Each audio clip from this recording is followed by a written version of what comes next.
Duck, the Great Western engine, worked hard in the yard at the big station. Sometimes he pulled coaches. Sometimes he pushed freight cars, but whatever the work, Duck got the job done without fuss. One day, Duck was resting in the shed when Sir Topham Hatt arrived. "Your work in the yard has been good. Would you like to have a branch line for your own?" "Yes, please, sir," replied Duck. So Duck took charge of his new branch line. The responsibility delighted him. The line runs along the coast by sandy beaches till it meets a port where big ships come in. Duck enjoyed exploring every curve and corner of the line. Sea breezes swirled his smoke high into the air, and his green paint glistened in the sunlight. "This is just like being on holiday," he puffed. "Well, you know what they say," laughed his driver. "A change is as good as a rest." Soon, Duck was busier than ever.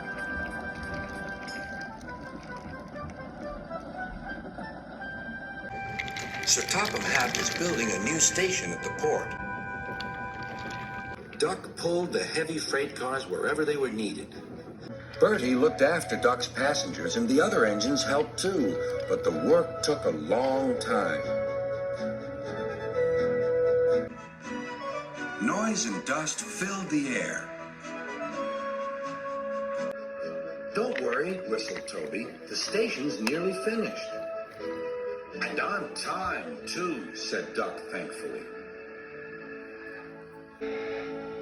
Duck felt his responsibility deeply and talked endlessly about it.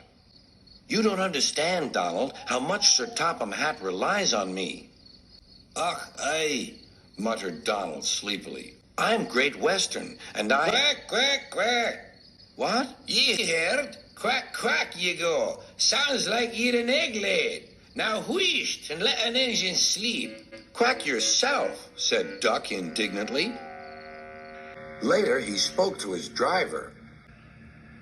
"Donald says I quack, as if I'd laid an egg."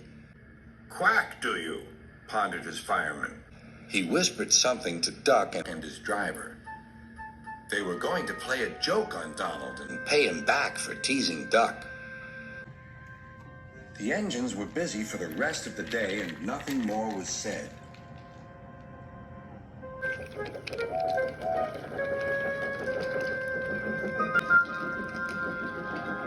Not even a quack.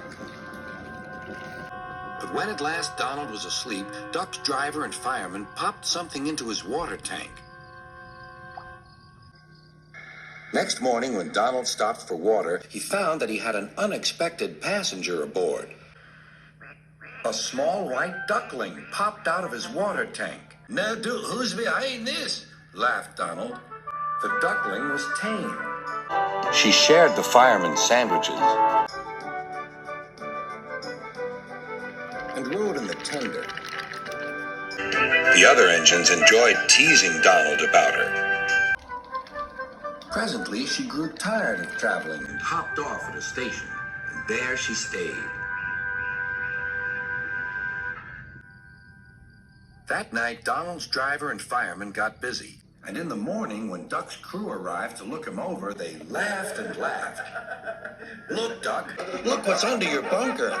It's a nest box with an egg in it." Donald opened a sleepy eye. Well, well, well, you must have laid it in the night, Duck, all unbeknownst." Then Duck laughed, too. "You win, Donald. It'd take a clever engine to get the better of you." There's a pond near the duckling station. Here she often swims and welcomes the trains as they pass by.